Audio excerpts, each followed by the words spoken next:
Hey everyone, it's Mallory Carlo with Dallas Sports Fanatic. Here this week with me is head coach for the Texas Legends, George Galanopoulos.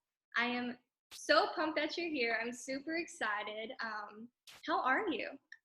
I'm doing well. Thanks so much for having me. I really appreciate it. And obviously, there's interesting times right now, so I appreciate and support kind of how you're going about this and interviewing everybody with the team. And I'm looking forward to having a conversation about it. I want to go ahead and dive right in to your career. I mean, you were named the sixth head coach the year of the 10th anniversary for the Legends. But this wasn't your first experience with the Legends. You were around with the team in 2016, 2017 as an assistant. What was it like being back as the head coach? I mean, did you ever think that you would be in that position? No, I mean, I've wanted to be a head coach in the NBA for a long time now, since I was, in college. And I didn't really know what route I would personally go in order to get there. It was just kind of a personal goal.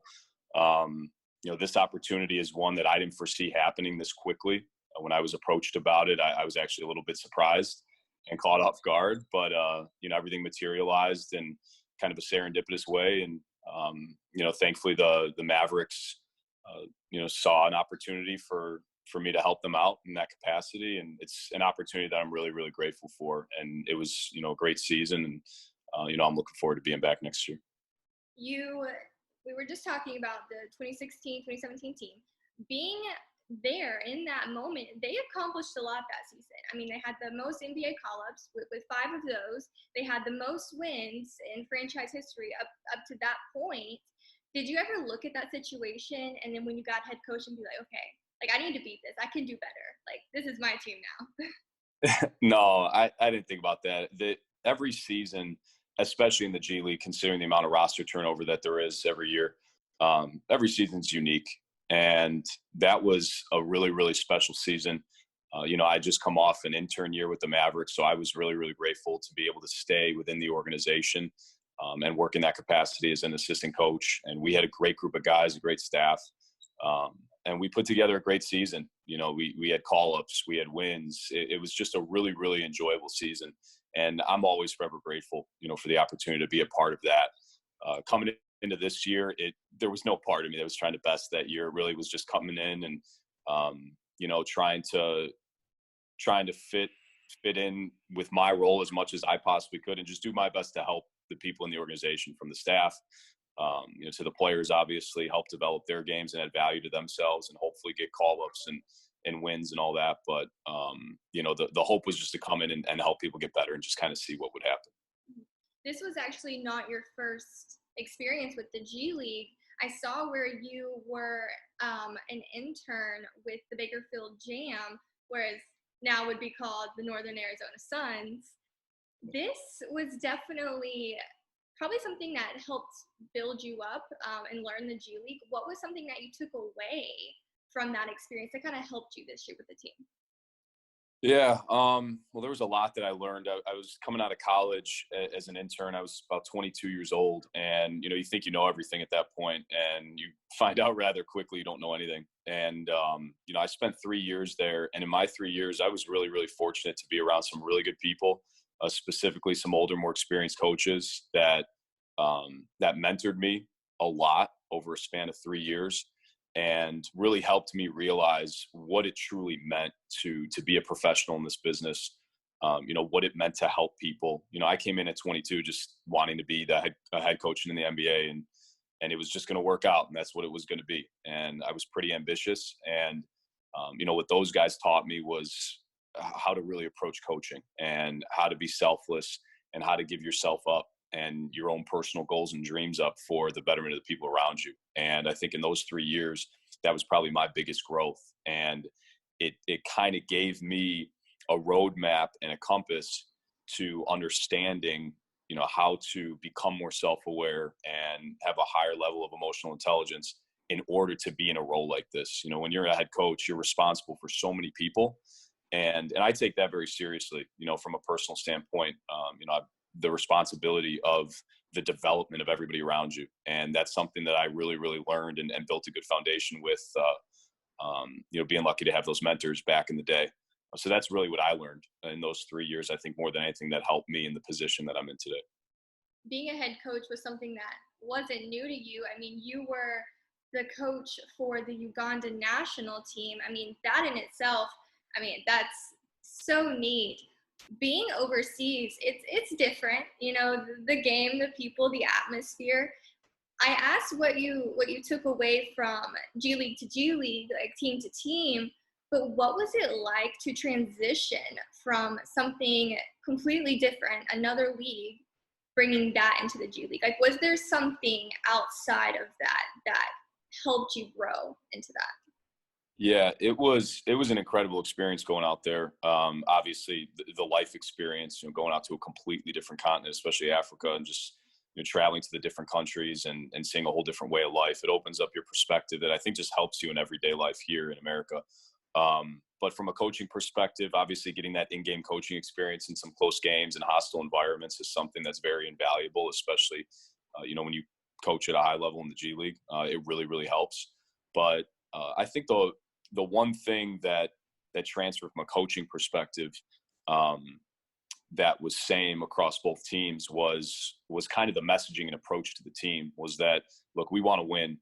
We know we want to. We're all competitors. Anytime we step between the lines, we're going to go out and try to win. But at the end of the day, we're not going to talk about winning. We're not going to talk about going out and trying to win this game or talk about winning on a day-to-day basis. What we're going to talk about is the things that we need to get better at in order to get to where we want to go. And we're just going to work at that every single day. And whatever we see on film, whatever we see during practice, whatever we talk about every day, those are the things that we'll uncover that we need to get better at. And that sort of messaging, I think, is universal across all leagues in basketball specifically. So, I saw some success with that with our team in Uganda and kind of a response to that messaging. And we saw it also this year, that the wins, the call-ups, the contracts, future contracts, all that stuff, it kind of just takes care of itself. But you got to, self-evaluate and figure out what you need to be better at every single day to help yourself, help the team. And then, everything else is kind of a byproduct from that. So I think that messaging is something that, really helped across both experiences. You, this season, I mean, I feel like was half and half. There were really great wins and really hard losses, but what was the one game that has always stuck with you, that when you think of your first season being the head coach for the Legends, you're going to think of that game? Yeah, there's a couple for sure. There's one game in particular. There are a couple games. One was we beat Northern Arizona. It was the second time we had played them at Northern Arizona. And there was a point in the game in the second half, I think it was the end of the first half, where we went on like a 15-4 run or something like that. We went into halftime with a lot of momentum. And the way in which we went on that run was, it was spurred by our defense. And we transitioned into offense. A couple of our players got hot. We were hitting shots. Everything was clicking on all cylinders on both ends of the floor. And the greatest part about it was the energy on the bench was absolutely incredible. And it was the first time that year that I think everybody really, really felt that camaraderie and that chemistry and that energy coming from the bench. And it was something that, like, it just made me smile in the middle of the game when the other team called a timeout. They had no idea what to do. And, we had Baba dunking, we had Dakota hitting threes, we had, guys running the floor and just cheering each other on. And like, there was this genuine joy and happiness that everybody felt, that everybody was playing well. And it was something I'll never forget. I don't know. It was just a great feeling. And it was, like our 10th game of the season. It wasn't anything too significant, but I thought that moment was very significant in us understanding what our identity was going to be. We were going to be a high energy team with supportive teammates and make sure that we brought that energy every single day. And it's something that I'll never forget for sure. Having that excitement and that just overall fun that comes with basketball, and whether you're playing or watching or coaching, I mean, right now we have nothing. It was just kind of ripped out from underneath us. But we are slowly getting a little taste. I mean, the new miniseries, The Last Dance, just came out, and the last the last 2 episodes, the newest ones aired last night. Did you get a chance to watch that about the 97-98 Bulls team? I wait all week for Sunday night at 8 p.m. Growing up in the Chicago area, I was a huge Bulls fan growing up.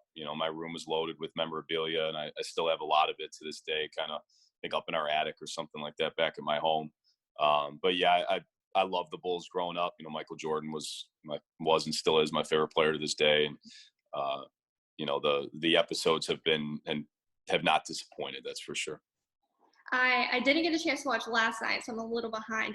But from the first 2, I feel like there was a lot that was kind of like unveiling. A lot of people were shocked. What was the one thing you noticed from the first 2 episodes that you were kind of like, wait, hold up, I didn't know about this? Yeah, one, because I did follow that team a lot, and I watched all the championship videos, and I've watched countless amounts of YouTube videos. So there was a lot that I think was familiar with. They just went a little bit more in depth about it. The one interesting story that I did not know about specifically was that game to get the Bulls into the playoffs in the 1980s, the year that Jordan had hurt his foot. Mm-hmm. I didn't realize he was on a 14-minute restriction, and that with 30 seconds left in the game to win it, to potentially go to the playoffs, he had to be taken out. And just to see his disdain for that decision, and how much it bothered him because of the sheer competitiveness that, with which he plays. It was really, really interesting. And that was something, even as an avid Bulls fan growing up, I just didn't know that specific story. So that was one that kind of stuck out to me as kind of like a wow moment. I didn't realize the depths to which, the strain of the relationship between him and the front office, and also, how bad it was back then that he couldn't even play 30 more seconds than he was supposed to try to make the playoffs. So it's really, really interesting going in depth about it and just hearing kind of the raw Michael Jordan talk about these things uncensored. Right. You talking about being a Chicago native and being an avid Bulls fan. You were an intern for the Bulls in their player development staff. And I saw where you actually got to play a little mock defense with Derrick Rose in his offseason. That is insane. Like, in that moment, did you ever think, like, it's never going to get better than this? It's not. It can't. Yeah, it was, like I said, earlier when I was younger, and when we're younger, you don't appreciate things like you do when after time flies, 12 years later, and, you see where you're at now. But it was an incredible experience. I think it was like 19, 20 years old. It was a very informal internship where, I just go in every day and help rebound, play defense, just kind of help out on the court. And it was incredible. It was a dream come true for me. I'd grown up rooting for that team, and I was a fan of the Bulls teams in the mid 2000s, and then that team with Derrick Rose, and when they went to the Eastern Conference Finals. So it was an incredible experience. I don't know how effective my defense was on Derrick. I think me playing as hard as I possibly can is still like a chair sitting in front of him as he would play. But it was a great experience nonetheless, and something that I'll always treasure for sure. The NBA is, well, Adam Silver, just announced that teams who are in cities and states that the stay-at-home order has been eased or lifted can open their practice facilities. Now, it's not going to be on a whole team every time. It's individuals on a voluntary basis. But I want to know, what do you think? Because what is that even a great way to go about it? Is that still following as many precautions as we can and keeping things as sanitized and healthy as we can in case these players do come back out of the blue? Yeah, it's again, it's a unique situation with a lot of unknowns. I personally don't know a ton of information other than probably the basic info that we all know about, how to keep good hygiene and the proper practices and what to do, what not to do. The reality is, for me, I trust the leadership of Adam Silver. He's built up enough equity over the years, obviously, to trust his decision making, and he's got a lot of experts that he's listening to. So I'm just kind of the impression right now that if you tell me to stay inside, I'm going to stay inside. If you tell me to go to work, I'll go to work and take the proper precautions. If I need to wear a mask while rebounding for the time being, if that's the case, I'll do that too. You know, I'm willing to conform to what's going on, you know, based on what the experts and what people say is safe to do. So I don't have much of an opinion on it other than just kind of wait and see and listen to the people that are really diving into this every single day, to figure out what is most safe. You know, I don't know enough about it to sit here and say, absolutely not, we shouldn't do that, or, you know, we should, it's fine. You know, I kind of trust the leadership, and I'm just going to kind of roll with it from there. Now we're on the topic of COVID, coronavirus, staying inside, social distancing. Yeah. What has your routine been like? I mean, obviously everyone's life has just kind of come to a halt, for the first time ever for everyone to just kind of take a breath in a moment. What has your routine been like day to day? Yeah. Well, I needed to come up with a routine because I can fall victim like everybody else to, you know, watching TV or just kind of hanging out. So I've been reading a lot more. I'm trying to stay in somewhat shape, you know, because that falls by the wayside sometimes during the season, obviously with all the travel and the busy schedule. So, you know, reading, working out, watching film, you know, reflecting back on the season, just trying to look back and see what we did well, what we didn't, you know, what we could do better for next season. You know, have followed up with all of our players multiple times just to check in on them and get feedback about the season as well. Keeping in touch with as many people as possible. There's a lot of people that I've touched base with that maybe I said I didn't have the time, you know, quote unquote, during the year. So now we do. So just checking up on people, maintaining those relationships, and just trying to get better, you know, trying to come out of this thing better personally, and healthier than I did going into it. So that's pretty much it. And before you know it, the day kind of flies, and, you know, this is the new normal, as they would say. So No, yeah, yeah, just, kind of been wake up at 2, next thing you know, it's 6 in the afternoon. So that's always fun. yeah, exactly. I definitely got to set an alarm to wake up, but no, you know, the freedom is nice to a degree, I guess, you know, to make a schedule and whatnot, but I miss the human interaction, obviously, more than anything. The reason why we're in this business is to interact with people, and, you know, we'll see how everybody adapts to that moving forward. Once a lot of these bans are lifted, it's going to be an interesting situation, but, you know, for right now, all you could do is just try to come out of this thing better than you went in. You were my 4th guest, on this Monday with Mallory. I actually asked the question previously, if you had to be in quarantine with any player from the NBA, who would it want to be? But for you, I want to know if you could be in quarantine with any NBA head coach, who would it be? Oh, wow. Do they have to be an active No, it can be NBA anybody. coach? Yeah. Could be anybody. Wow.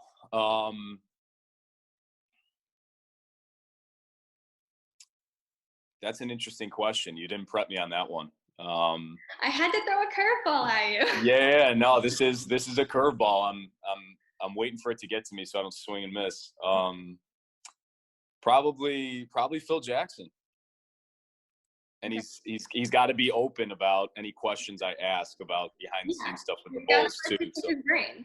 yeah, I need honest, open Phil about, you know, his time with the Bulls for sure. But yeah, probably him. And, you know, maybe it's because The Last Dance is obviously fresh in all of our minds right now. But like I said, grew up a huge Bulls fan. I met him when I was, you know, a kid, 8 or 9 years old, and my parents thought it was the coolest thing. I didn't think much of it because I was so young, you know, but I didn't appreciate it as much. But yeah, just growing up a huge Bulls fan and kind of seeing that whole thing play out, and, you know, respecting the success, obviously, I'd probably say Phil Jackson.